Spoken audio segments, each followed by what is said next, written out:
आप सभी लोगों का स्वागत करती हूँ।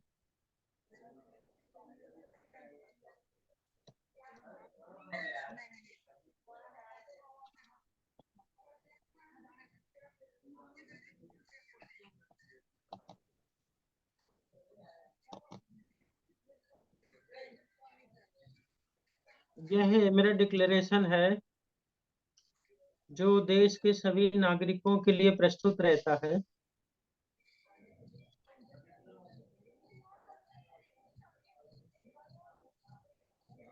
मैं आरसी धीमान यह घोषणा करता हूँ। नंबर एक यह है कि मैं भारत के संविधान में पूर्ण आस्था विश्वास रखता हूँ। यह कि मेरा उद्देश्य किसी भी राजनीतिक दल की विचारधारा का समर्थन या विरोध करना नहीं है। यह कि मैं धर्म, मूल, वंश, वर्ण, जाति, लिंग, रंग, जन्म स्थान आदि के आधार पर होने वाले भेदभाव का समर्थन नहीं करता हूँ। यह कि व्यक्ति के संवैधानिक अधिकार और मानवाधिकार, समता, स्वतंत्रता, बंधुता और गरिमा का प्रबल समर्थन करता हूँ। यह कि विधिक अज्ञानता को दूर करने तथा विधिक अधिकार और विधिक कर्तव्यों का बोध कराने के उद्देश्य से निशुल्क, बिना किसी आर्थिक लाभ के, जनहित में विधिक ज्ञान प्रदान कर रहा हूं।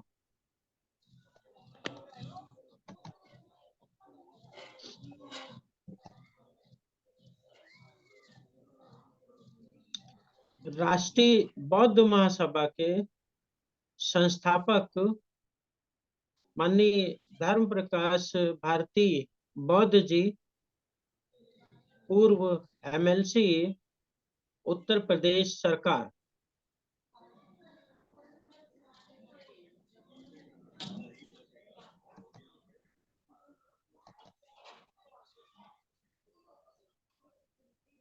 और राष्ट्रीय बौद्ध महासभा के कार्यवाहक अध्यक्ष माननीय बादल सिंह बौद्ध जी।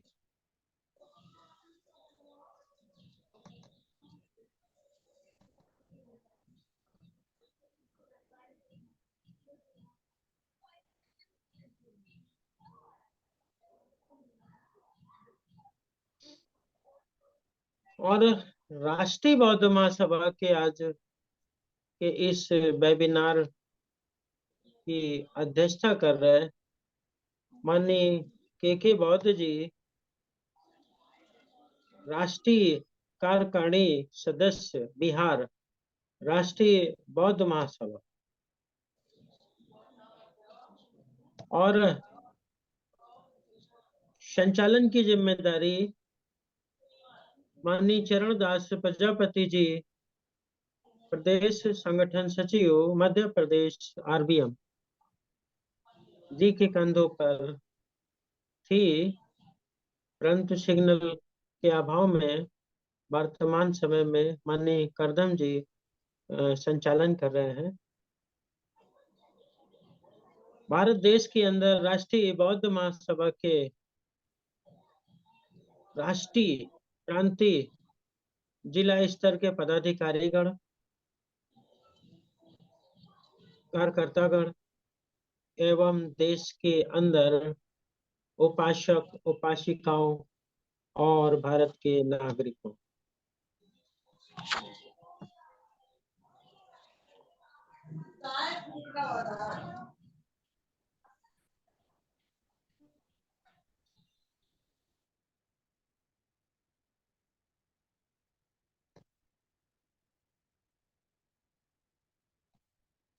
जैसे कि आज आर्टिकल 175 पर चर्चा होनी है। इससे पूर्व आर्टिकल 173 पर चर्चा हो चुकी है।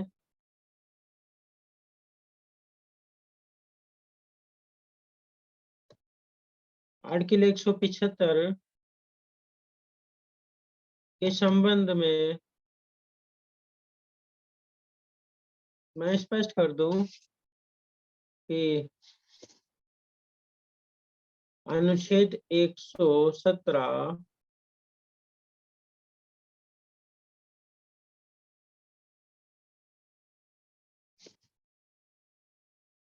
अनुच्छेद 117 ने 175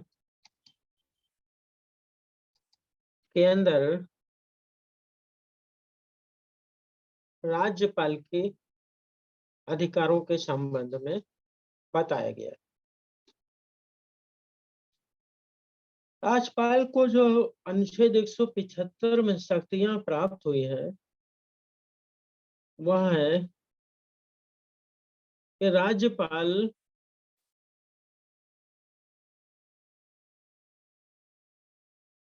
किसी राज्य का राज्यपाल, राज्यपाल मतलब किसी राज्य का कोई राज्यपाल है मान लो, वह अपने राज्य के विधानमंडल के अंदर दोनों ही सदन आते हैं, विधानसभा और विधान परिषद। तो राज्य के राज्यपाल राज्य की विधानसभा को या विधान परिषद को एक एक करके अथवा दोनों ही विधानमंडल को एक साथ संबोधित कर सकते हैं। कहने का मतलब है अगर किसी प्रदेश के अंदर, जैसे उत्तर प्रदेश है, उत्तर प्रदेश के अंदर 2 सदन है, द्विसदन व्यवस्था है विधानमंडल में। एक है विधानसभा, दूसरी है विधान परिषद।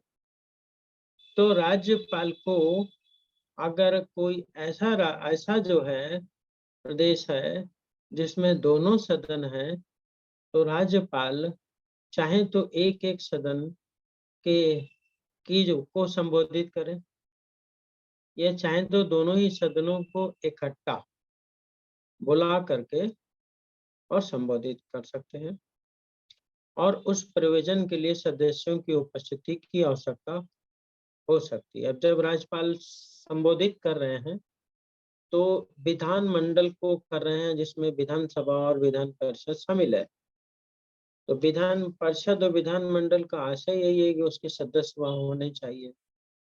तो जो है अगर विधानसभा के को संबोधित कर रहे हैं तो विधानसभा के सदस्यों से अपेक्षा की जाती है कि वो सदन में हो, और यदि वह विधान परिषद को संबोधित कर रहे हैं तो विधान परिषद के सदस्यों से भी अपेक्षा की जाती है कि वो वहां पर उपस्थित हो। अगर ज्वाइंटली दोनों को इकट्ठा संबोधित कर रहे हैं तो फिर दोनों के सदस्यों का उस विधानमंडल की मीटिंग में होना आवश्यक होना चाहिए। इस तरीके से अनुच्छेद 175(1) यह स्पष्ट करता है कि विधानमंडल को राज्यपाल द्वारा संबोधित किया जाएगा और उसमें उनके सदस्यों की उपस्थिति की आवश्यकता है। इसके आगे चलते हैं।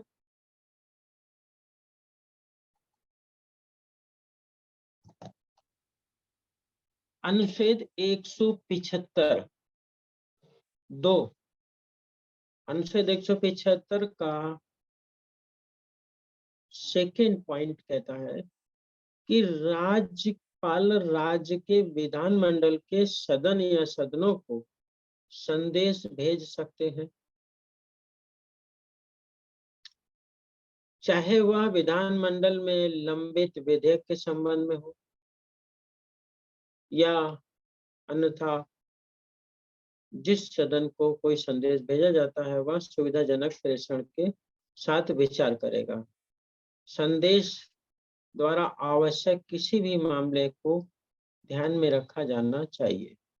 यहाँ पे मैसेज जो कन्वे करेंगे राज्यपाल विधानमंडल के सदन या सदनों को, चाहे वो विधानसभा हो चाहे वो विधान परिषद हो, तो वह संदेश चाहे किसी जो है सदन के अंदर कोई विधि से संबंधित हो, विधेयक के से संबंधित हो, उस विधेयक से संबंधित मान लो कि विधायिका ने किसी विधेयक को लंबे समय से जो है मान लीजिए विधेयक पर कोई विधि सम्मत निर्णय नहीं लिया है, या कुछ विधेयक के संबंध में कुछ राज्यपाल को कुछ विधिक उनका अपना लीगल दृष्टिकोण है, तो उस संबंध में वह विधानमंडल को मैसेज भेजेंगे, आशय संदेश भेजेंगे।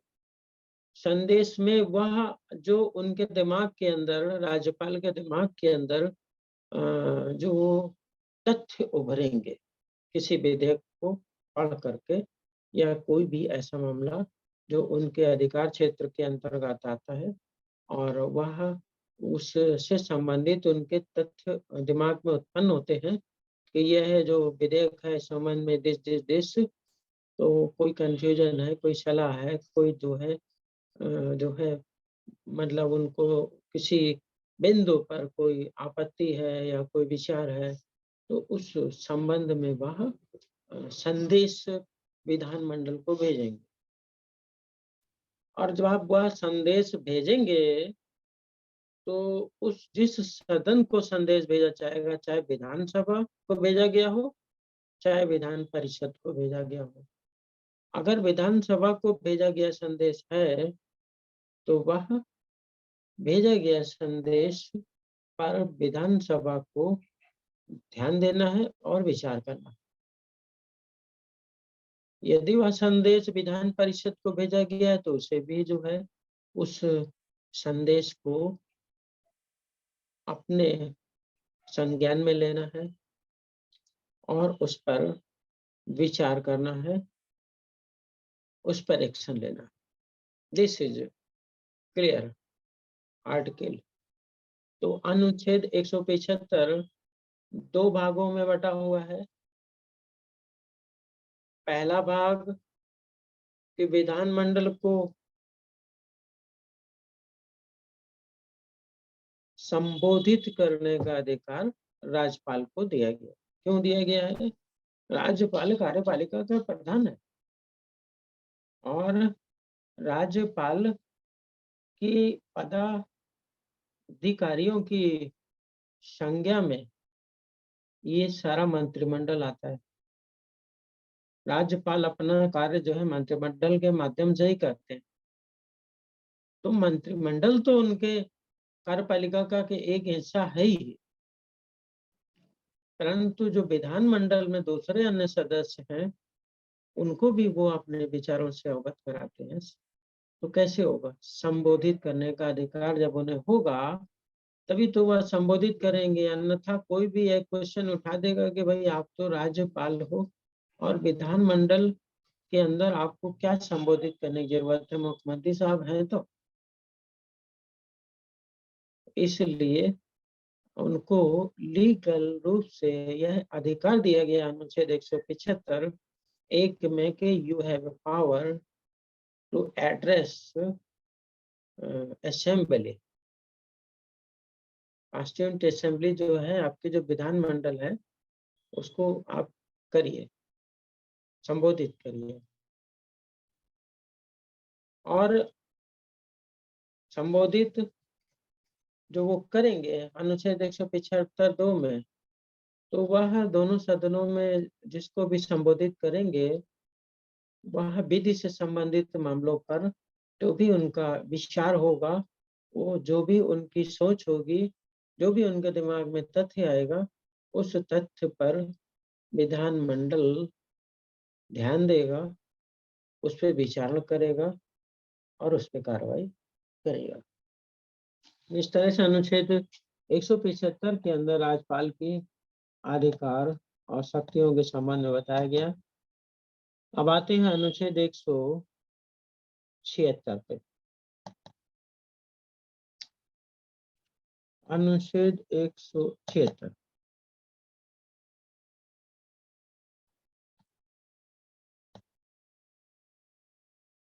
तो अनुच्छेद 176 राज्यपाल का विशेष अभिभाषण से संबंधित है।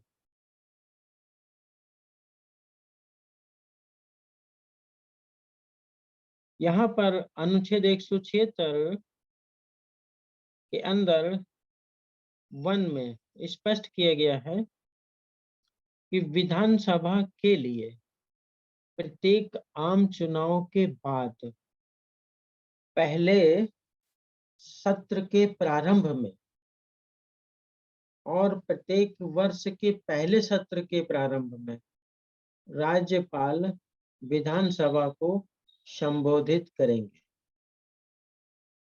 यह विधान परिषद वाले राज्य के मामले में दोनों सदनों में एक साथ इकट्ठा हुए विधायिका को अपने सम्मान के कारणों के बारे में सूचित करेंगे।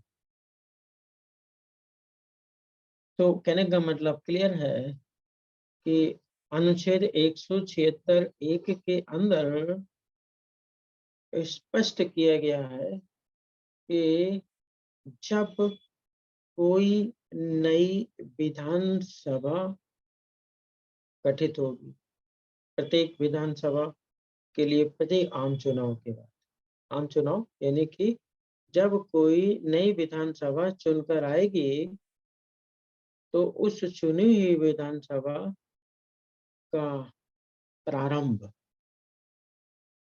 राज्यपाल के अभिभाषण से चालू हो। यानी जो नई विधानसभा चुन करके आएगी उसका जो पहली मीटिंग होगी उसको जो है संबोधित राज्यपाल जी करेंगे। एक पॉइंट हो गया, राज्यपाल का अधिकार हो गया कि भाई जब भी विधानसभा गठित होगी तो हम अपना संबोधित करेंगे, जो भी हमें बताना है in the interest of the constitution, in the interest of the law, in the interest of the rule of law, जो भी स्टेट के इंटरेस्ट में है, interest of the development, education, जिस विषय में भी उनको लगता है कि उन्हें अभिभाषण देना है वह अभिभाषण देंगे। ये उनका राइट है। एक बिंदु। दूसरा, अनुच्छेद 1 के अंदर एक और अधिकार उन्हें प्रदान किया गया है कि प्रत्येक साल में जो पहला सत्र होगा उस विधानमंडल का, उस विधानमंडल को भी जो है राज्यपाल संबोधित करेंगे। इस प्रकार से राज्यपाल को 2 प्रकार से संबोधित करने का अधिकार है। पहला ये कि जब कोई विधानसभा इलेक्शन के बाद गठित होगी तो उस गठित विधानसभा का जो पहला प्रारंभ होगा उस पहले प्रारंभ को, जो सत्र का उनका पहला प्रारंभ होगा उसको माननीय राज्यपाल जी के संबोधन से आरंभ किया जाएगा। और दूसरी बात, प्रत्येक वर्ष में प्रत्येक राज्य में वहां के विधानमंडल के द्वारा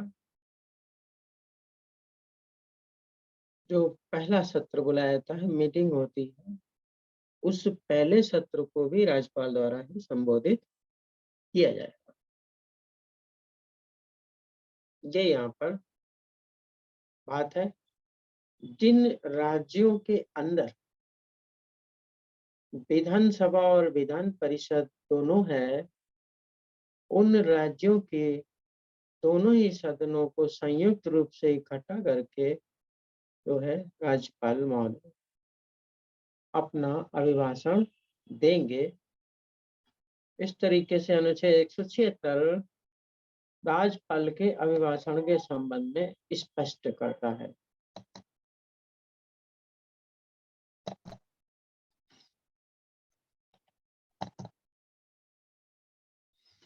अनुच्छेद 176 राज्यपाल का विशेष अभिभाषण, इसके अंदर पॉइंट नंबर 2 है।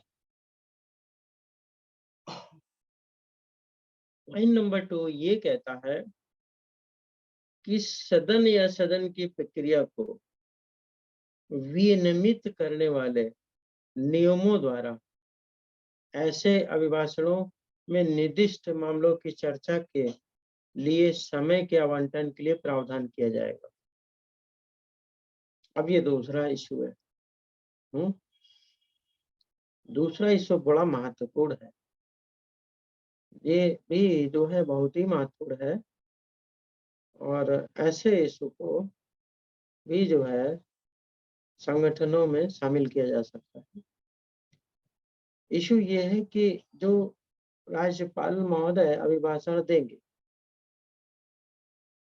उस अभिभाषण को वो कब देंगे, 10 बजे देंगे, 11 बजे देंगे, 12 बजे देंगे, कितनी देर देंगे, है उसको भी नियमतः जो है बनाया गया है। तो सदन के अंदर जो राज्यपाल महोदय का अभिभाषण होना है, उस अभिभाषण के लिए एक समय फिक्स किया जाएगा और उसको आवंटित किया जाएगा नियमों के अंतर्गत।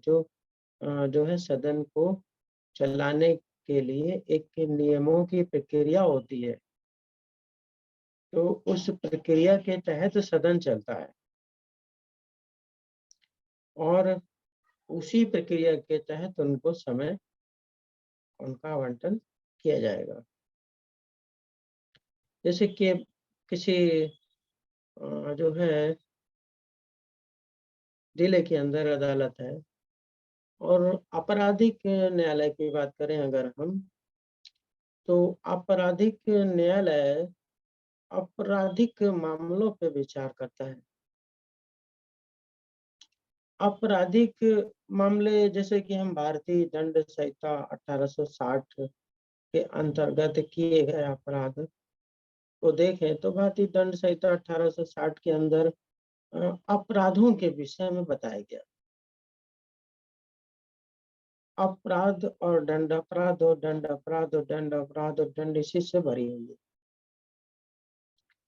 अब जो है अपराध और दंड तो लिखा है, परंतु न्यायालय इन अपराधों के लिए निश्चित दंड कैसे देगा?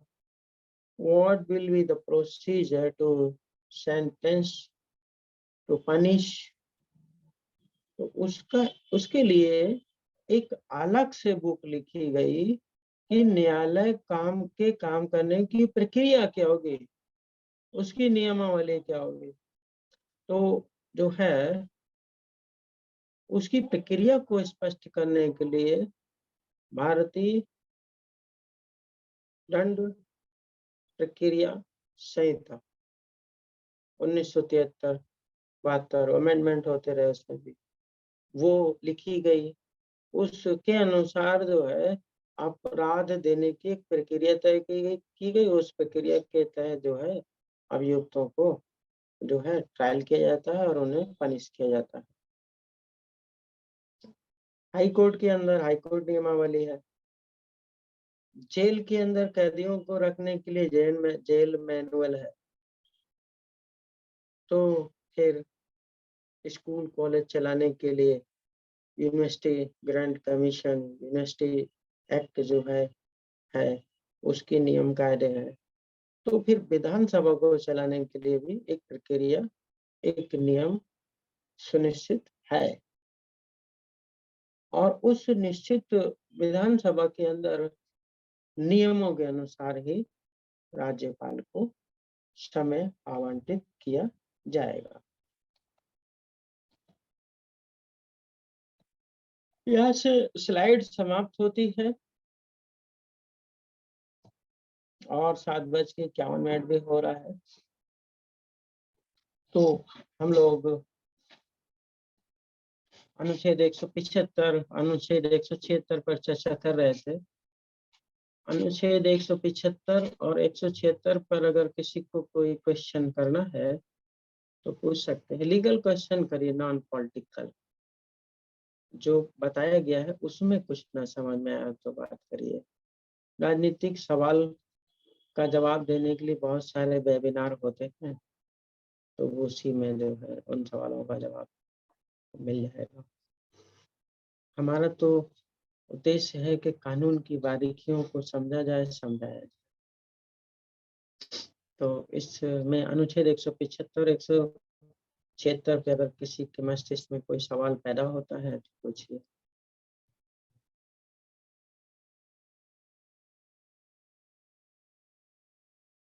और नहीं हो रहा है तो कोई बात नहीं, फिर टाइम हो रहा है, अग्रिम कार्रवाई आरंभ करिए। मैं यहीं से अपनी बात समाप्त करता हूँ। जय भीम, नमो बुद्धाय।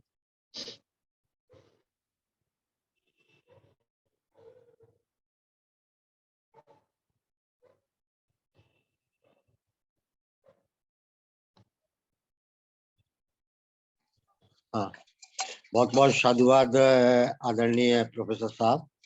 आपने बड़े ही 175 और 176 का बखूबी आपने प्रबोधन किया और उसके विस्तृत रूप में आपने बात रखी। बहुत बहुत साधुवाद। अब किसी को मेरे ख्याल से कोई क्वेश्चन नहीं है, कोई अपना क्वेश्चन कर सकते हैं, समय है हमारे पास में। तो 5 मिनट में कोई जो है, नहीं तो फिर हम आदरणीय आज के अध्यक्ष महोदय आदरणीय के बॉस साहब को आमंत्रित करेंगे कि वो आए और अपना अध्यक्षीय उद्बोधन प्रस्तुत करें। आदरणीय के बॉस साहब।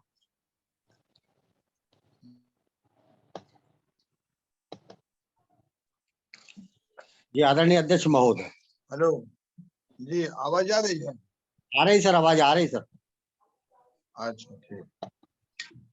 महाकारुण्य तथागत बुद्ध बोधिसत्व डॉक्टर भीम अम्बेडकर एवं समस्त मूल निवासी महापुरुषों को नमन।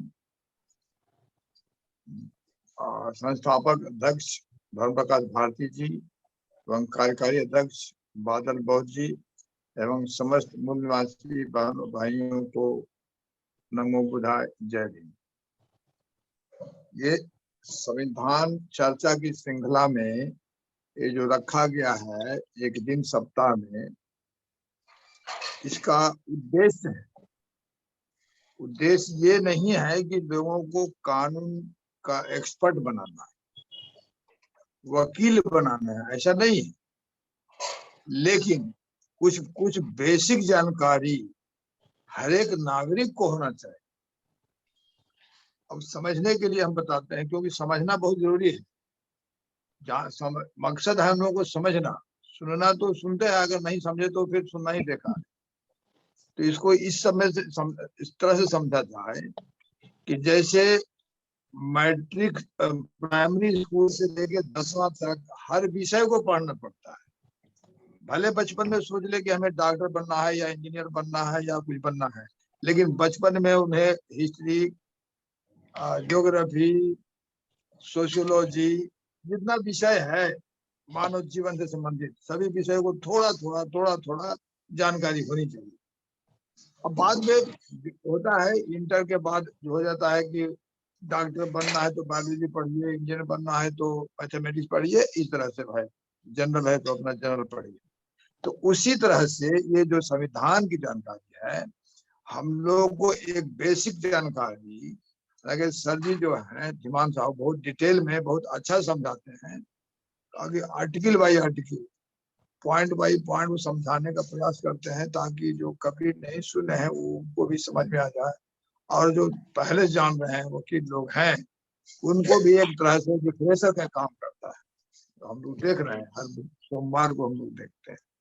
तो कहने मतलब यह है कि संविधान की चर्चा का उद्देश्य है कि बेसिक जानकारी नागरिक के हैसियत से हम लोग को होना चाहिए, और वो यही है तरीका कि हम लोग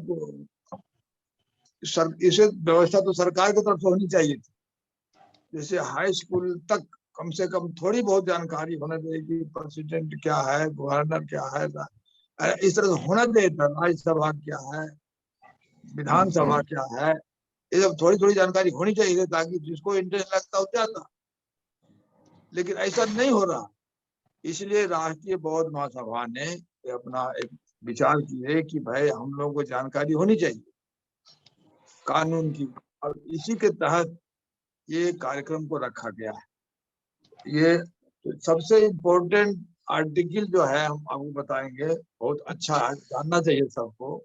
वो है आर्टिकल 13, अनुच्छेद 13, बहुत इम्पोर्टेंट। सही से सब आर्टिकल इम्पोर्टेंट, सब जगह नियम कानून बना हुआ है।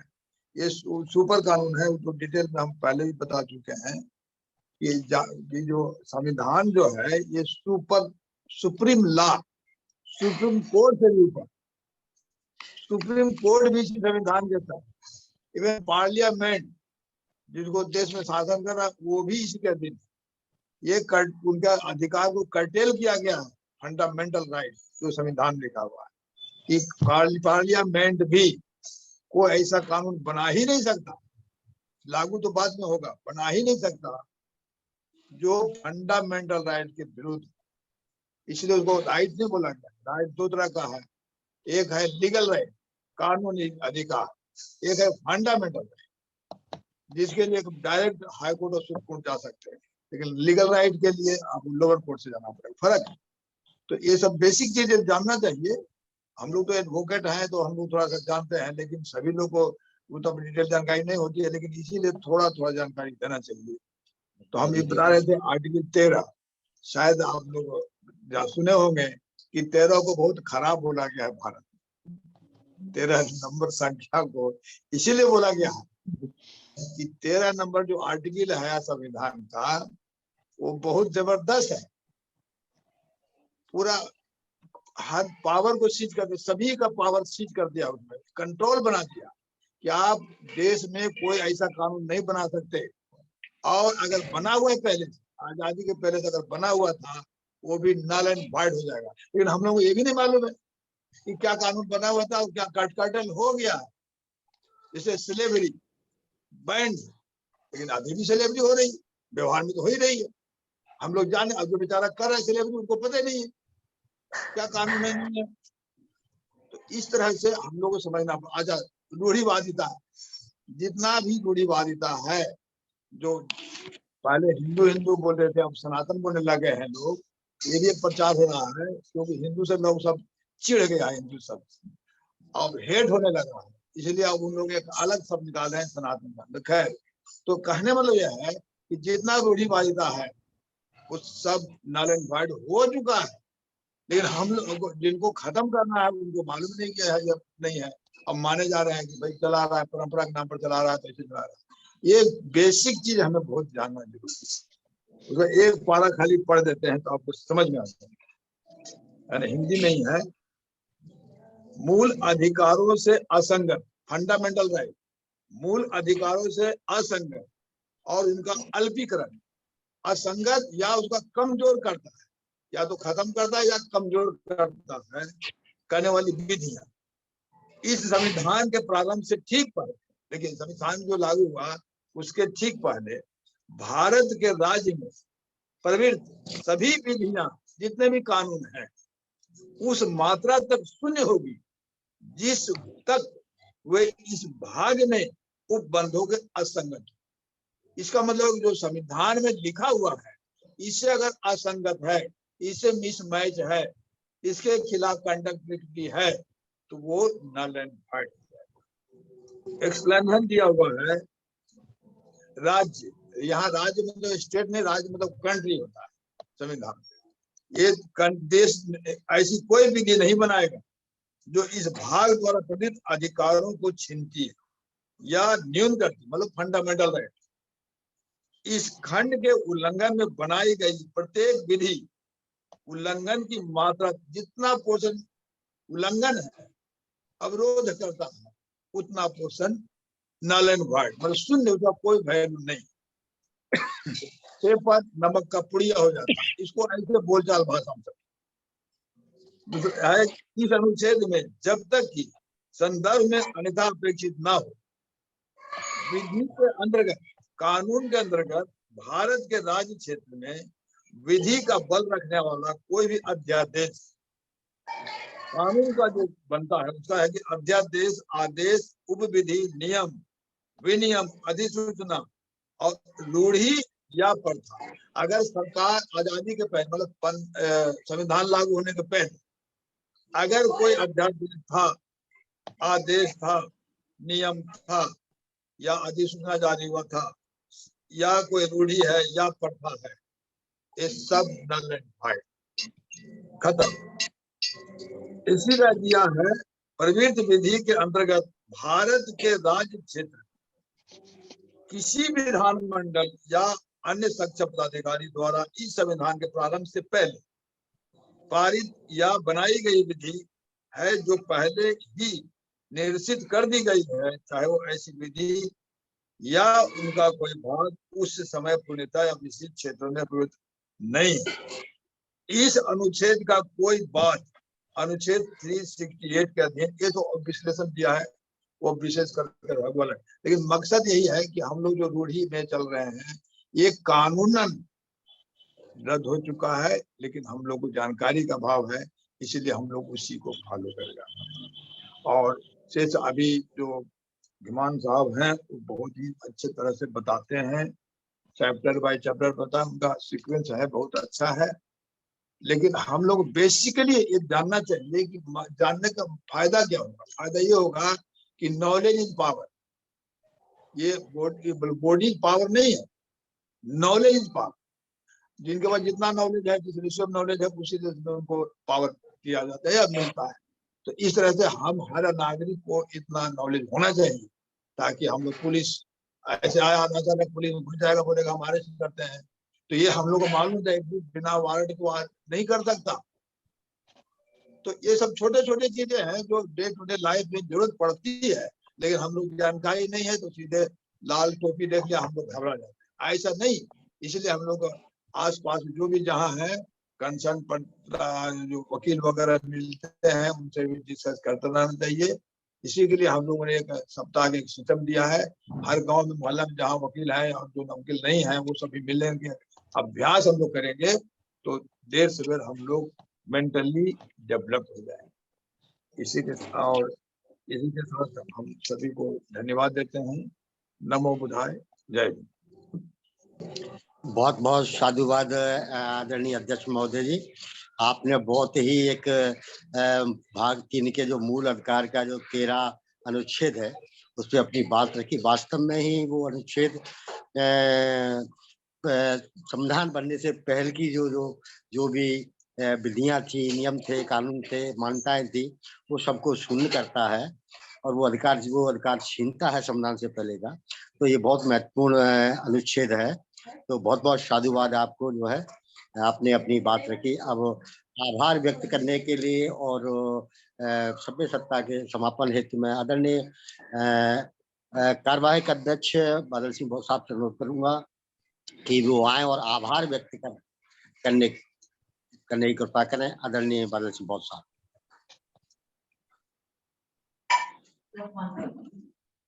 बहुत बहुत आभार आदरणीय उपस्थित जनों का। हम सभ्य सत्ता से कार्यक्रम का समापन करते हैं।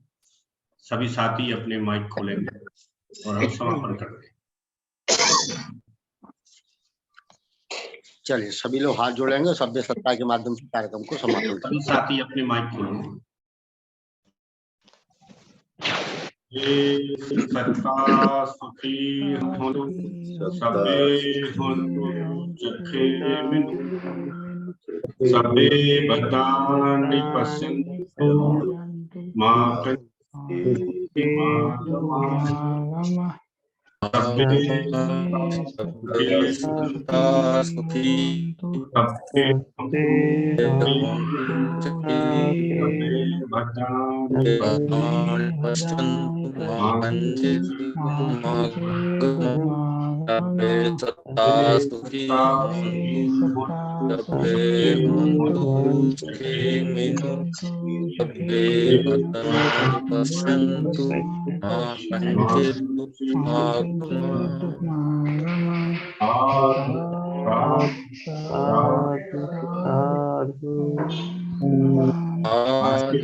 के हम कंटिन्यूअसली